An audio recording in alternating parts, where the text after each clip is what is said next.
Hello बच्चों, कैसे हैं आप लोग। तो आज मैं आपके लिए चैप्टर 7 ऑल्टरनेटिंग करंट का इम्पोर्टेंट एमसीक्यू का वीडियो लेके आया हूं। बच्चों, इस चैप्टर के एमसीक्यू बहुत ही अच्छे हैं और मैंने बहुत अच्छे एमसीक्यू आपके लिए सिलेक्ट किए हैं, यहाँ पे सॉल्व किए हैं। और बच्चों, बोर्ड में इस चैप्टर में से 4 एमसीक्यू पूछे जाते हैं, तो आप इस एमसीक्यू की प्रैक्टिस कीजिए। और कई सारे बच्चों ने मुझे बोला था कि सर, ये जो आप क्वेश्चन सॉल्व करवा रहे हो इसकी अगर पीडीएफ फाइल मिल जाए तो अच्छा होगा। तो बच्चों, यहाँ पे मैंने आपके लिए ये जो मैंने एमसीक्यू सॉल्व किए हैं वो क्वेश्चन और उसका सॉल्यूशन, इसकी पीडीएफ फाइल की लिंक मैं डिस्क्रिप्शन बॉक्स में दे देता हूँ, आप जाके वहाँ से डाउनलोड कर सकते हैं। और बच्चों, अभी तक हमने 8 चैप्टर के एमसीक्यू के वीडियो बना के रखे हैं, तो ये एमसीक्यू आपको बोर्ड की एग्जाम में और गुजकेट की एग्जाम में दोनों में काम आएंगे। तो आप इसकी प्रैक्टिस कीजिए, अच्छे से सॉल्व कीजिए। तब तक मैं आपके लिए दूसरे एमसीक्यू रेडी करता हूं। तो चलो आइए हम सॉल्व करते हैं चैप्टर 7 ऑल्टरनेटिंग करंट के important MCQ. In an AC circuit, in 1 second current reduces to zero value 120 times. Hence the frequency of an AC current is dash hertz. सो बच्चों, यहाँ पे AC करंट है और यहाँ पे करंट की एक साइकिल है। एक साइकिल में करंट 2 बार जीरो होता है। सो एक बार करंट यहाँ पे जीरो होता है और दूसरी बार करंट यहाँ पे जीरो होता है। सो एक साइकिल में करंट 2 बार जीरो होता है। सो यहाँ पे करंट 2 बार जीरो होता है एक साइकिल में, और यहाँ पे हमें दिया है कि 1 second में current reduces to zero value 120 times. So यहाँ पे इन 1 second करंट 120 बार जीरो हो रहा है। तो यहाँ पे करंट की कितनी साइकिल बनेगी?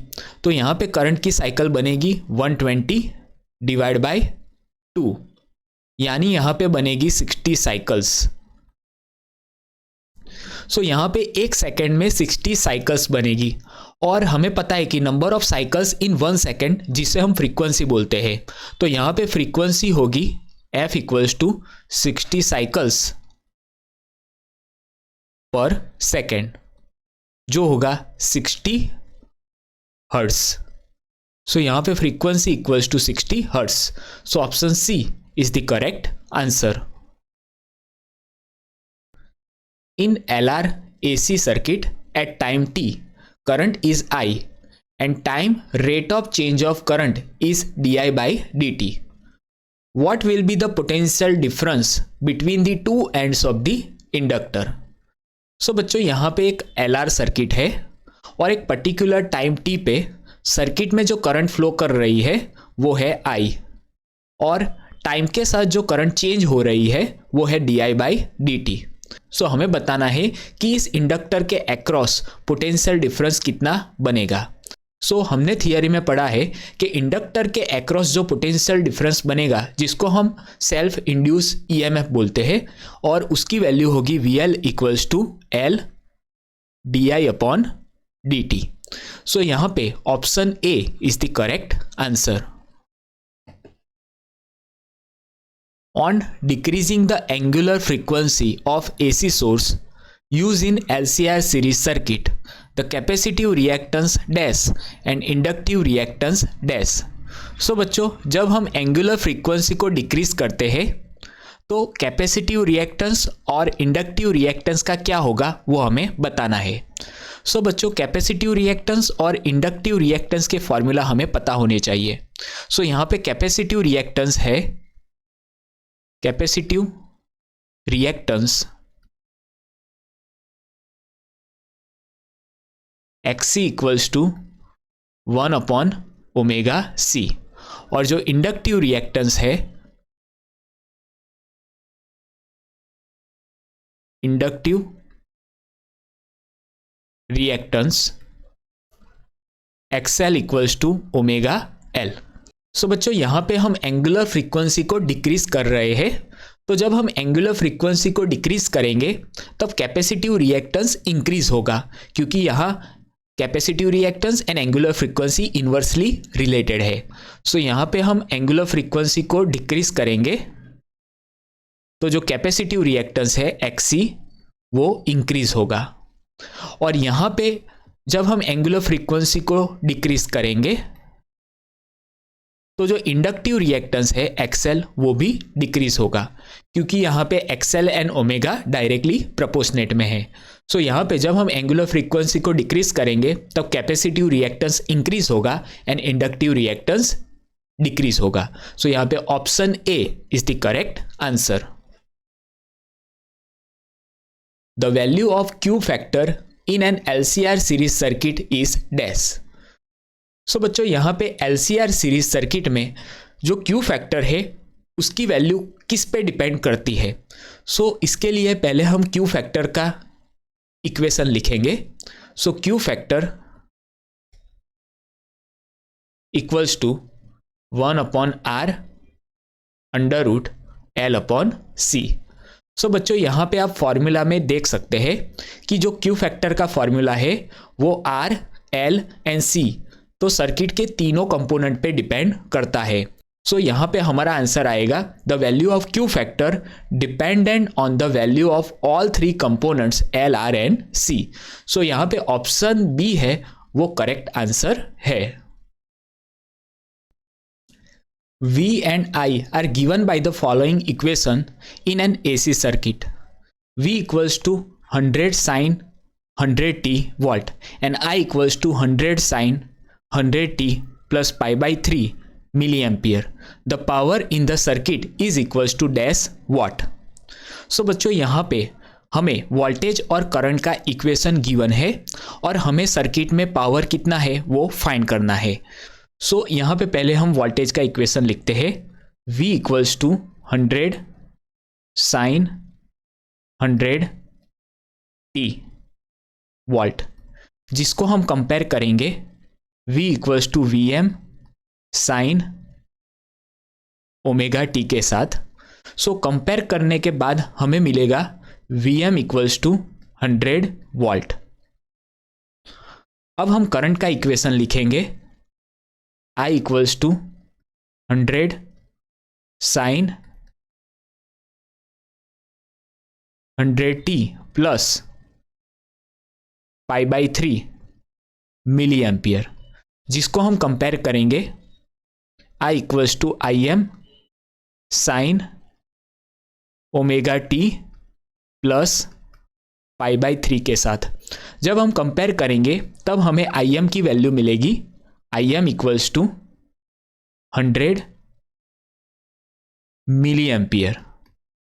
यहाँ पे यूनिट मिली एम्पियर है, सो यहाँ पे Im की वैल्यू होगी 100 मिली एम्पियर, जिसको हम एम्पियर में कन्वर्ट करते हैं। सो हमें मिलेगा 100 इंटू 10⁻³ एम्पियर। अब हम यहाँ पे फेज डिफरेंस फाइंड करेंगे। Phase difference phi equals two phase of V minus phase of I।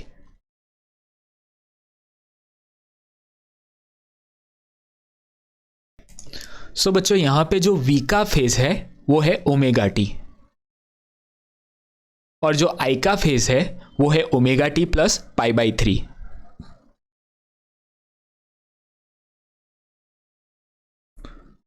सो बच्चों यहाँ पे ओमेगा टी कैंसल हो जाएंगे। सो हमें V और I के बीच जो फेज डिफरेंस मिलेगा वो होगा पाई बाई 3 रेडियन। अब हमें पावर फाइंड करना है। सो पावर फाइंड करने के लिए हम पावर का इक्वेशन यूज करेंगे। सो यहाँ पे power P equals to VRMS IRMS cos phi, जिसको हम लिख सकते हैं Vm Im by 2 cos phi। यहाँ पे हम Vm Im और phi की वैल्यू रखते हैं। सो Vm है 100, Im की वैल्यू है 100 into 10⁻³ divide by 2 into cos phi और यहाँ पे phi की वैल्यू है पाई बाई 3। सो बच्चों आप इसको सॉल्व करेंगे तो आपको आंसर मिलेगा 5 इंटू कॉस π/3, cos π/3 यानी cos 60 डिग्री होता है 1/2।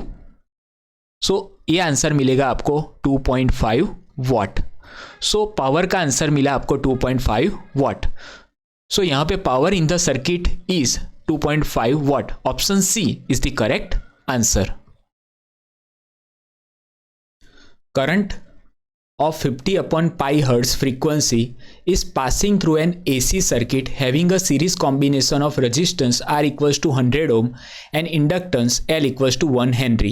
Then phase difference between voltage and current is dash.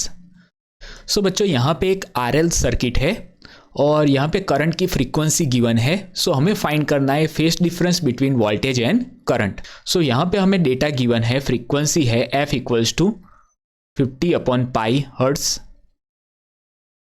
Are की वैल्यू है 100 ओम और इंडक्टेंस की वैल्यू है 1 हेनरी। सो हमें फाइंड करना है phase difference between voltage and current.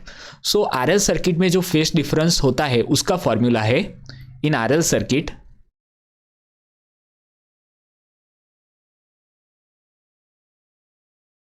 Face difference between voltage and current, जिसका फॉर्मूला है tan phi equals to omega L upon R. यहाँ पे ओमेगा की वैल्यू को हम लिखते हैं 2 pi F L upon R. Frequency यहाँ पे 50 अपॉन पाई,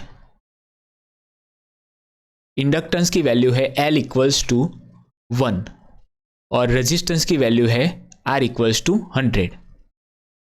सो यहाँ पे पाई पाई कैंसल हो जाएंगे। सो यहाँ पे 50 इंटू 200 डिवाइड बाई 100। सो यहाँ पे 100 कैंसल हो जाएंगे। सो हमें मिलेगा tan phi equals to 1। So मिलेगा phi equals to 45 degree. So phase difference between voltage and current is 45 degree. So option B is the correct answer. If in an AC LC series circuit XL greater than XC, hence current dash. So बच्चों हमारे पास एक LC circuit है और LC circuit में XL की value XC से ज़्यादा है, XL ग्रेटर देन XC है। सो हमें बताना है कि वोल्टेज और करंट के बीच फेस डिफरेंस कितना होगा और हमें यह भी बताना है कि वोल्टेज करंट से आगे होगा या करंट वोल्टेज से आगे होगा। सो बच्चों इसके लिए आपको दो केस याद करने हैं। तो फर्स्ट केस है, सो बच्चों when XC greater than XL then circuit becomes capacitive. जब XC की वैल्यू XL से ज़्यादा होती है तब सर्किट कैपेसिटिव बन जाती है और उसमें जो करंट है वो current in the circuit leads the voltage by π/2 in phase.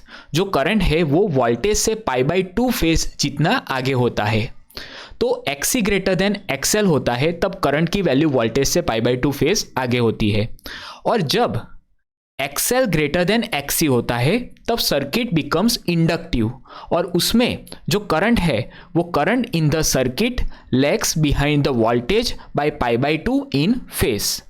तब करंट की जो वैल्यू है वो वोल्टेज से π/2 फेज पीछे होती है। सो यहाँ पे हमें पूछा है XL greater than XC।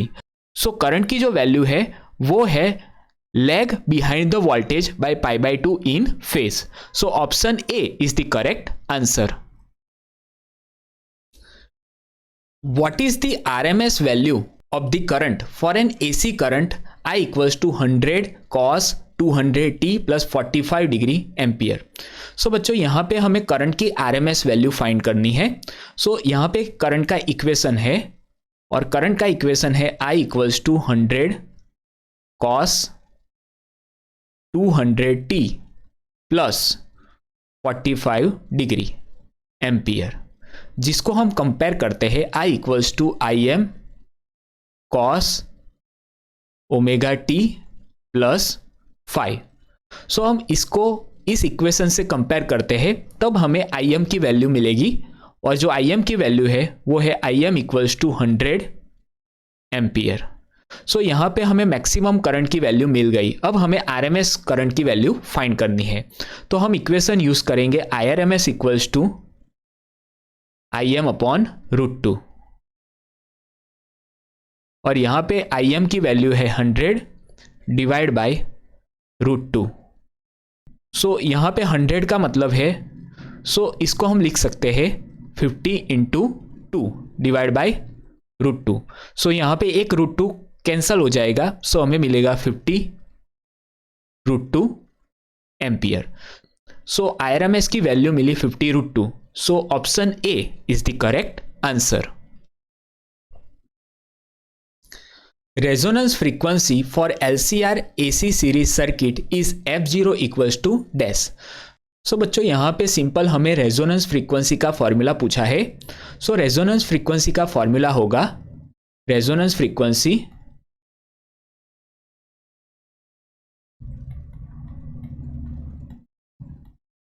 F0 equals to 1/2π √LC। So यहाँ पे option A is the correct answer. A coil of inductance L and resistance R is connected to an AC source of V volt. If the angular frequency of the AC source is equals to omega radian per second, then the current in the circuit will be dash। सो बच्चों यहाँ पे एक LR circuit है जिसको हमने AC voltage के साथ connect किया है, और यहाँ पे जो AC सोर्स की फ्रीक्वेंसी है वो है ओमेगा, और हमें फाइंड करना है कि इस सर्किट में कितना करंट फ्लो होगा। सो बच्चों यहाँ पे करंट फाइंड करने के लिए हम इक्वेशन यूज करेंगे current I equals to V upon Z। So बच्चों यहाँ पे जो Z है वो है इम्पीडेंस। सो RL सर्किट में जो इम्पीडेंस होगा वो होगा √R² plus omega L whole square. So बच्चों यहाँ पे हमें मिलेगा V upon √R² plus omega square L²। So option D is the correct answer। One inductor of inductance L is connected to AC source V equals to V0 sin omega t. Then the current flowing through the inductor I equals to dash ampere। सो बच्चों यहाँ पे एक inductor है जिसका inductance है L, जिसको हमने AC voltage source V equals to V0 sin omega t के साथ कनेक्ट किया है, और हमें बताना है कि सर्किट में कितना करंट फ्लो करेगा। सो बच्चों यहाँ पे जो सर्किट में करंट फ्लो करेगा वो करंट होगा current I equals to I0 sine omega t minus π/2। So यहाँ पे I equals to I0 sine omega t minus π/2। So बच्चों यहाँ पे माइनस π/2 मैंने इसीलिए लिया क्योंकि हमने थियरी में इंडक्टर के केस में पढ़ा है कि जब इंडक्टर होता है तो वोल्टेज और करंट के बीच फेस डिफरेंस π/2 जितना होता है, और हमने ये भी पढ़ा है कि जो करंट होता है वो वोल्टेज से π/2 जितना फेस पीछे होता है। सो इसीलिए हमने यहाँ पे ओमेगा t माइनस π/2 लिखा, और यहाँ पे जो I0 है वो है मैक्सिमम करंट। सो इसकी यहाँ पे वैल्यू रखते हैं I0 equals to V0 upon XL। So यहाँ पे ओनली इंडक्टर है इसीलिए हमने इंडक्टर का रेजिस्टेंस लिया जिसको हम रिएक्टेंस बोलते हैं, इंडक्टिव रिएक्टेंस। सो यहाँ पे I0 की जगह हमें मिला V0 upon XL sine omega t minus π/2, और XL की जगह हम लिखेंगे omega L sine omega t minus π/2। So बच्चों यहाँ पे हमें करंट का इक्वेशन मिल गया I equals to V0 upon omega L sine omega t minus π/2 ampere. So यहाँ पे option B is the correct answer. The potential difference between two ends of three components of an LCR series AC circuit are VL, VC and VR respectively, then magnitude of voltage of an AC source is dash.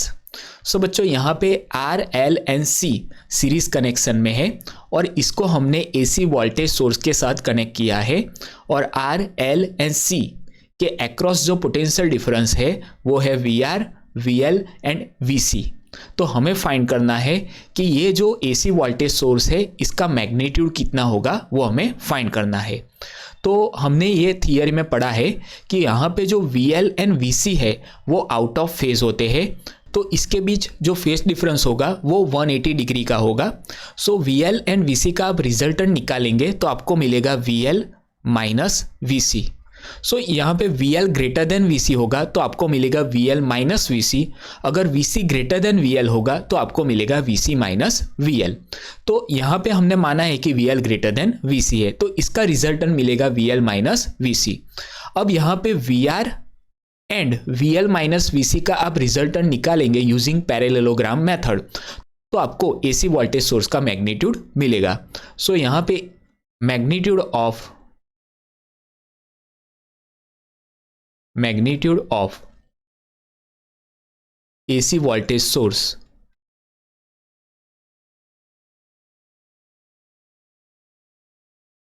सो यहाँ पे magnitude of AC voltage source बनेगा V equals to under root VR square plus VL minus VC square. So बच्चों यहाँ पे option D is the correct answer. So बच्चों यहाँ पे अगर हमें पूछा होता कि instantaneous voltage of AC source तो बच्चों ये आंसर नहीं आता, तो आंसर क्या आता? तो आंसर आएगा VR plus VL plus VC। अगर हमें पूछा होता इंस्टेंटेनियस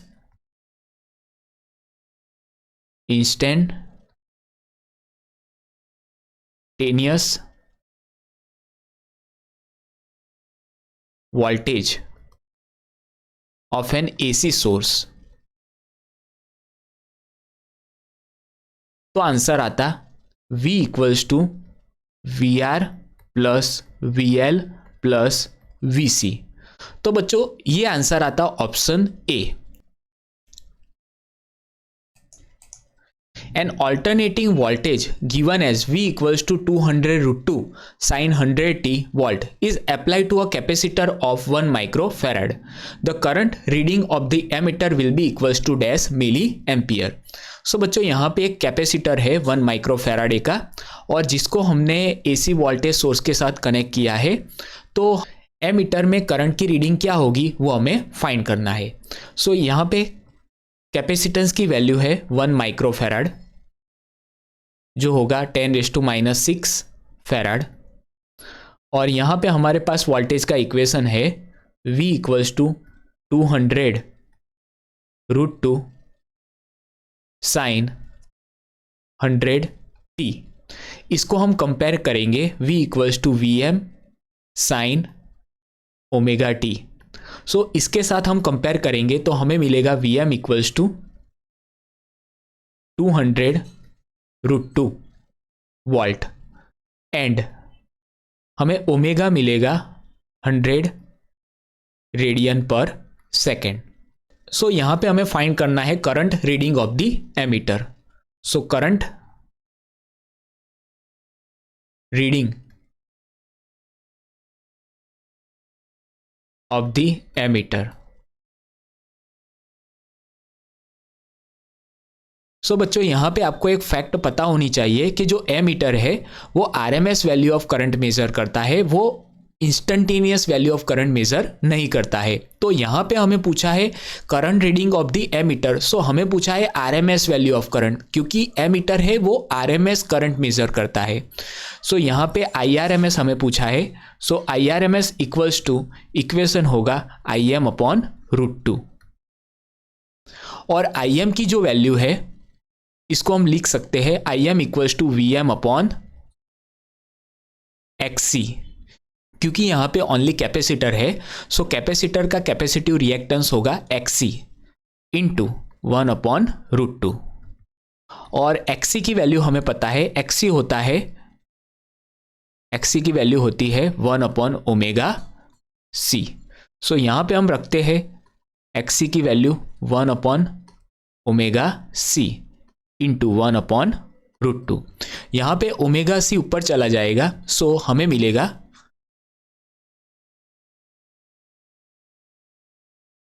Vm/ω/c डिवाइड बाय √2।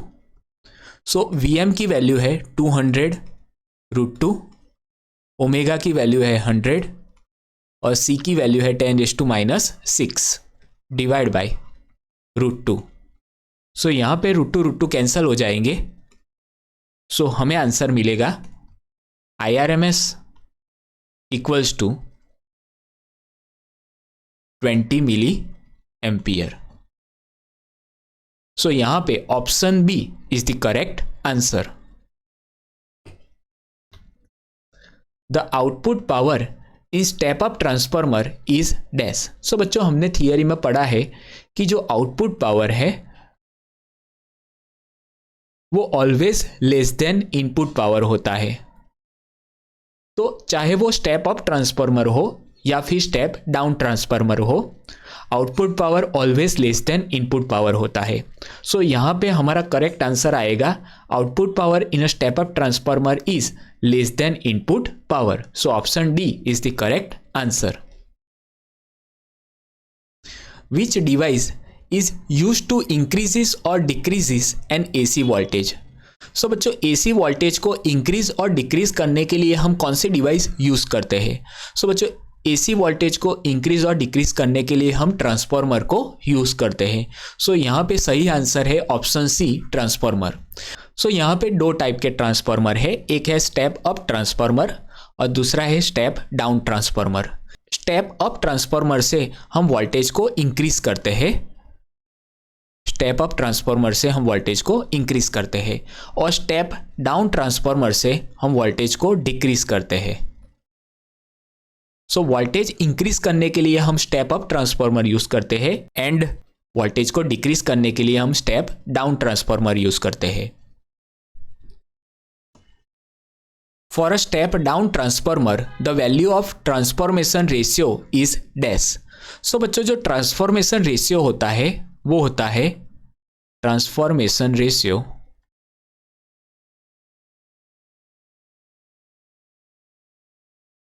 जिसका फॉर्मूला है R इक्वल्स टू NS/NP। यहां पे NS है number of turns in secondary coil और NP है number of turns in primary coil. और हमें पता है कि स्टेप डाउन ट्रांसफार्मर में for step down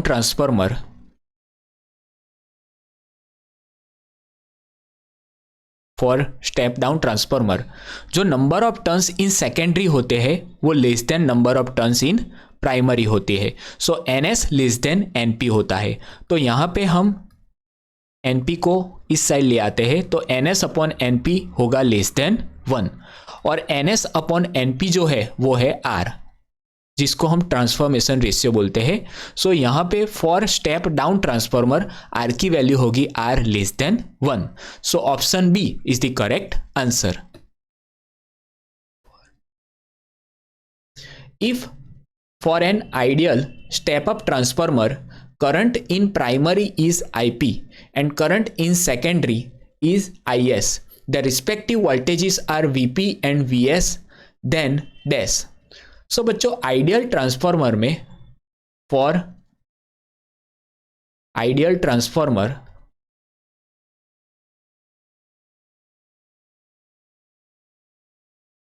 output power and input power same होते हैं। Output power is same as the input power. तो आइडियल ट्रांसफार्मर में कोई पावर लॉस नहीं होता है, जो इनपुट पावर होता है वही हमें आउटपुट पावर मिलता है। और ये जो आउटपुट पावर है वो हमें सेकेंडरी कॉइल के अक्रॉस मिलेगा और जो इनपुट पावर है वो हमें प्राइमरी कॉइल के अक्रॉस मिलेगा। तो ये जो आउटपुट पावर है वो हमें सेकेंडरी कॉइल के अक्रॉस मिलेगा और जो इनपुट पावर है वो हमें प्राइमरी कॉइल के अक्रॉस मिलेगा।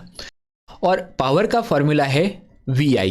तो यहाँ पे हम सेकेंडरी कॉइल में जो पावर हमें मिलेगा वो होगा VS IS इक्वल्स टू, और प्राइमरी कॉइल में जो हमें इनपुट पावर मिलेगा वो होगा VP IP। सो हमारा करेक्ट आंसर आएगा VS IS equals to VP IP। So यहाँ पे option A is the correct answer. In an AC circuit, if current is 2 ampere, voltage is 220 volt and power is 40 watt, then power factor is dash। सो बच्चों यहाँ पे हमें current given है, ये जो current है वो RMS करंट है, IRMS इक्वल्स टू 2 एम्पियर। यहाँ पे जो वोल्टेज है वो VRMS है, VRMS equals to 220 volt. So यहाँ पे हमको क्वेश्चन में दिया नहीं है कि ये करंट कौन सा है। अगर हमको क्वेश्चन में नहीं दिया है तो हम इसको IRMS और VRMS लेंगे। यहाँ पे जो पावर है वो है 40 वाट एंड जो पावर फैक्टर है cos phi वो हमें फाइंड करना है। सो यहाँ पे हम पावर का इक्वेशन यूज करेंगे, power P equals to VRMS IRMS cos phi। So हमें cos phi फाइंड करना है, तो cos phi को हम सब्जेक्ट बनाएंगे। So cos phi equals to P upon VRMS into IRMS। यहाँ पे पावर की वैल्यू है 40, जो VRMS है वो है 220 एंड जो IRMS है वो है 2। सो बच्चों इसको आप सॉल्व करेंगे तो आपको मिलेगा आंसर 0.09। सो यहाँ पे option B is the correct answer. The peak value of 220 volt AC main is dash volt. So बच्चों यहाँ पे 220 वोल्ट AC मेन यानी कि ये हमको VRMS वैल्यू गिवन है। सो VRMS की वैल्यू है 220 वोल्ट और हमें फाइंड करना है पीक वैल्यू। पीक वैल्यू मतलब मैक्सिमम वैल्यू ऑफ वोल्टेज जो होता है VM। सो हमें VRMS गिवन है और हमें VM फाइंड करना है। तो ये एक सिंपल सा फॉर्मूला है, आपको पता ही होगा कि VRMS equals to VM upon √2। So यहाँ पे हम VM को सब्जेक्ट बनाएंगे तो हमें मिलेगा VM equals to √2 into VRMS। So VRMS की वैल्यू है 220। तो इसको आप सॉल्व करेंगे तो आपको अप्रोक्सीमेट जो आंसर मिलेगा वो होगा 311 वोल्ट। सो मैक्सिमम वैल्यू और peak value of voltage is 311 volt. So option C is the correct answer. An electric heater rated 220 volt and 550 watt is connected to AC mains. The current drawn by it is dash ampere। सो बच्चों यहाँ पे एक electric heater है, उसका rating हमें दिया हुआ है 220 वोल्ट एंड 550 वाट। सो यहाँ पे जो रेटिंग होता है वो RMS वैल्यू होता है। सो यहाँ पे VRMS है 220 वोल्ट एंड जो पावर है वो है 550 वाट और हमें फाइंड करना है करंट ड्रॉन बाय इट। सो हमें IRMS value of current find करना है, IRMS हमें फाइंड करना है। सो बच्चों इसके लिए हम इक्वेशन यूज करेंगे पावर का, power P equals to VRMS IRMS cos phi। So बच्चों यहाँ पे इलेक्ट्रिक हीटर है और इलेक्ट्रिक हीटर में ओनली मेटल होती है और मेटल का रेजिस्टेंस होता है। इलेक्ट्रिक हीटर में कोई भी कैपेसिटर या इंडक्टर नहीं होता है। So electric heater is a purely resistive circuit. तो प्योरली रेजिस्टिव सर्किट होती है तो उसका जो पावर फैक्टर होता है वो 1 होता है। So here electric heater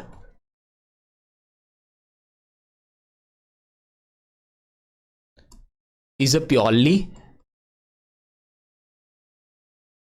resistive circuit।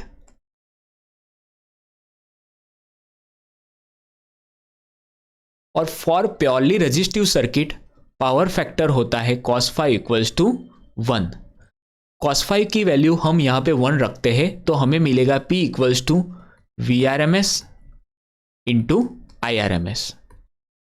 सो यहाँ पे हम IRMS को सब्जेक्ट बनाएंगे तो हमें मिलेगा IRMS equals to P upon VRMS, और P की वैल्यू है 550 डिवाइड बाय VRMS है 220।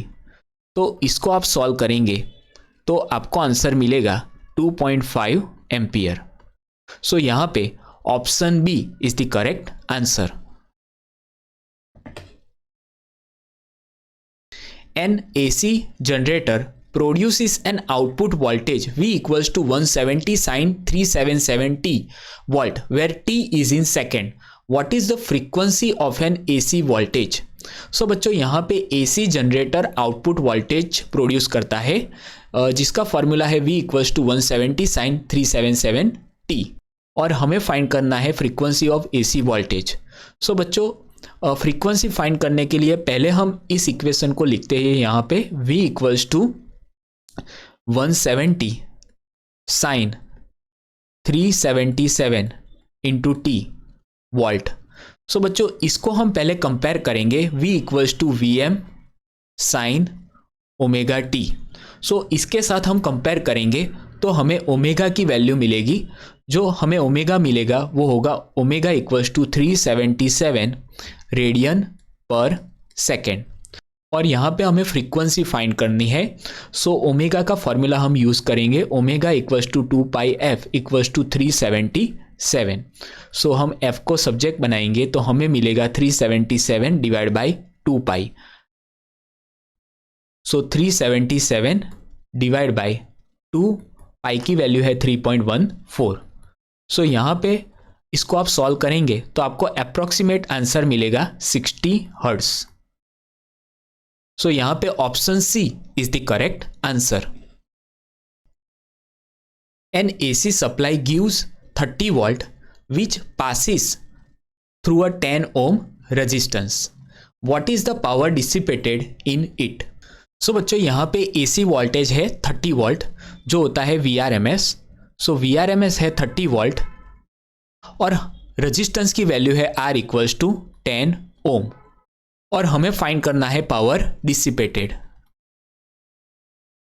सो पावर डिसिपेटेड का फॉर्मूला होगा power dissipated P equals to V square RMS upon R। So यहाँ पे VRMS की वैल्यू है 30 स्क्वायर अपॉन R की वैल्यू है 10। सो इसको आप सॉल्व करेंगे तो आपको आंसर मिलेगा 90 watt. So power dissipated is 90 watt. So option B is the correct answer. A 280 ohm electric bulb is connected to a 200 volt electric line. What will be the peak value of current? सो बच्चों यहाँ पे एक electric bulb है जिसका resistance है 280 ओम, जिसको हमने 200 volt के साथ कनेक्ट किया है। तो पीक वैल्यू ऑफ करंट क्या होगी, मतलब मैक्सिमम वैल्यू ऑफ करंट क्या होगी, वो हमें फाइंड करना है। सो यहाँ पे डेटा है, यहाँ पे रेजिस्टेंस की वैल्यू हमें गिवन है 280 ओम, वोल्टेज की वैल्यू है 200 वोल्ट, यानी VRMS की वैल्यू है 200 वोल्ट, और हमें peak value of current find करना है, यानी हमें IM की value maximum value of current find करना है। सो यहाँ पे हम इक्वेशन यूज करेंगे IRMS equals to VRMS upon R,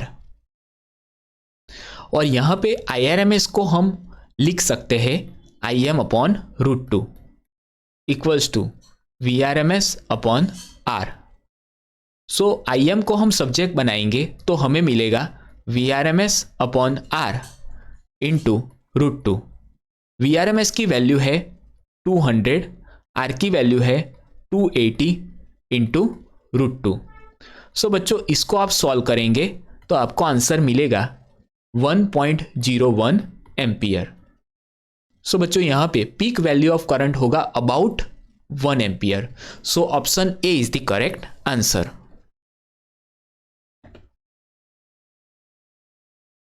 An AC source is rated at 220 volt 50 Hz. Time taken for the voltage to change from its peak value to 0 is dash. सो बच्चों यहाँ पे हमें AC source का rating given है। जो AC source है उसका voltage है 220 वोल्ट और फ्रीक्वेंसी है 50 हर्ट्स। सो यहाँ पे फ्रीक्वेंसी है 50 हर्ट्स और हमें फाइंड करना है time taken for voltage to change from its peak value to 0। So बच्चों यहाँ पे एसी वोल्टेज ऐसे चेंज होता है और ये एक साइकिल है और एक साइकिल का जो टाइम होता है जिसे हम टाइम पीरियड बोलते हैं टी, और ये टाइम पीरियड का हाफ होता है T/2 और इसका हाफ होता है T/4। तो ये जो गैप है T/4 है, ये T/4 है, तो T/2 में हम T/4 ऐड करेंगे तो हमें मिलेगा 3T/4 और 3T/4 में अगेन हम T/4 ऐड करेंगे तो हमें मिलेगा T। तो ये सब इंटरवल T/4 का है, ये T/4 होगा और हमें फाइंड करना है कि time taken for the voltage to change from its peak value to 0 value. So बच्चों यहाँ पे ये जो है ये पीक वैल्यू है और ये 0 वैल्यू है। सो हमें फाइंड करना है time taken for the voltage to change from peak value to 0। मतलब कि यहाँ पे हमें पूछा है कि वोल्टेज की पीक वैल्यू से 0 वैल्यू होने में कितना टाइम लगेगा। सो यहाँ पे ये जो टाइम है ये टाइम होता है T/4। सो यहाँ पे हमें T/4 फाइंड करना है। सो यहाँ पे टाइम हमें फाइंड करना है T/4। सो यहाँ पे हमें पहले टाइम पीरियड फाइंड करना पड़ेगा। सो हमारे पास फ्रीक्वेंसी है, सो फ्रीक्वेंसी से हम टाइम पीरियड फाइंड कर सकते हैं। So we have T equals to 1/f। So यहाँ पे फ्रीक्वेंसी की वैल्यू है 50। सो इस टाइम पीरियड की वैल्यू यहाँ पे हम रखते हैं तो हमें मिलेगा टाइम पीरियड है 1/50 इंटू 4, तो ये मिलेगा 1/200। तो इसको आप सॉल्व करेंगे तो आपको आंसर मिलेगा 5 × 10⁻³ सेकेंड। सो यहाँ पे option D is the correct answer. An alternating voltage is connected in series with resistor R and inductor L. If potential drop across the resistor is 200 volt and across the inductor is 150 volt, then what is the apply voltage? So बच्चों यहाँ पे एक LR circuit है और यहाँ पे हमें resistance और इंडक्टर के अक्रॉस पोटेंशियल ड्रॉप गिवन है। तो यहाँ पे जो रजिस्टर के अक्रॉस जो पोटेंशियल ड्रॉप है वो है VR equals to 200 volt. So यहाँ पे वोल्टेज ड्रॉप है, पोटेंशियल ड्रॉप है 200 वोल्ट और इंडक्टर के अक्रॉस जो पोटेंशियल ड्रॉप है वो है 150 वोल्ट। सो यहाँ पे VL है 150 वोल्ट और हमें फाइंड करना है अप्लाई वोल्टेज। सो बच्चों अप्लाई वोल्टेज फाइंड करने के लिए हम इक्वेशन यूज करेंगे अप्लाई वोल्टेज। सो यहाँ पे हम अप्लाई वोल्टेज का मैग्नीट्यूड फाइंड करेंगे तो इसका इक्वेशन होगा V equals to √VR² plus VL square. So यहाँ पे VR की वैल्यू है 200 का स्क्वायर प्लस VL की वैल्यू है 150 स्क्वायर। सो बच्चों इसको आप सॉल्व करेंगे तो आपको आंसर मिलेगा 250 वोल्ट। सो यहाँ पे option B is the correct answer. In an AC circuit containing an inductor of 0 resistance, the EMF of the apply AC voltage leads the current by dash. सो बच्चों यहाँ पे एक इंडक्टर है और इस इंडक्टर का रेजिस्टेंस है 0 और इस इंडक्टर को हमने AC वोल्टेज के साथ कनेक्ट किया है। तो हमें फाइंड करना है कि ये जो AC वोल्टेज सोर्स का जो EMF है वो करंट से कितना आगे होगा। तो हमने थियरी में पढ़ा है कि जो वोल्टेज है वो करंट से π/2 फेज आगे होता है। सो यहाँ पे हमारा सही आंसर आएगा कि EMF of the apply voltage leads the current by π/2 phase और 90 डिग्री। सो यहाँ पे option A is the correct answer.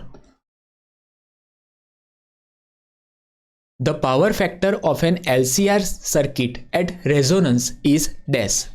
So बच्चों जो पावर फैक्टर है उसका फॉर्मूला है power factor cos phi equals to R upon Z. और हमें पता है कि at resonance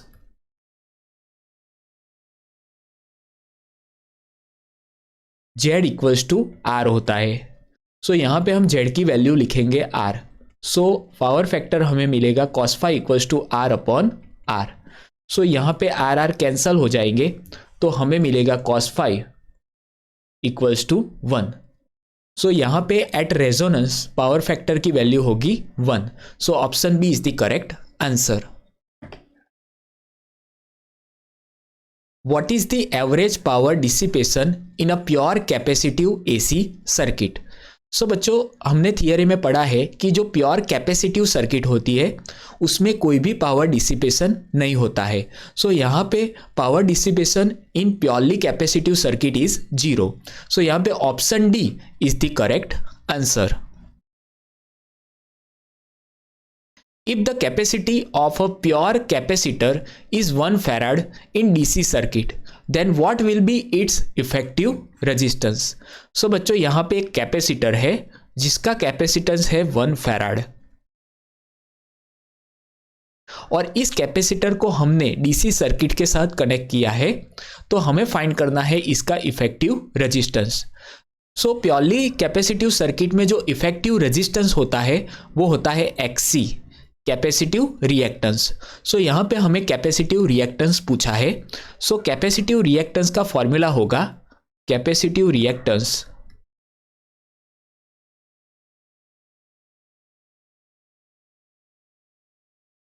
XC equals to 1 upon omega C. और यहाँ पे हमने कैपेसिटर को डीसी सर्किट के साथ कनेक्ट किया है। So for DC circuit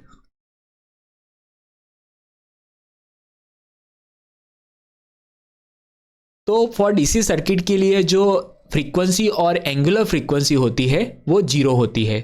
so यहाँ पे हम वैल्यू रखते हैं, तो XC equals to 1 upon 0 into 1।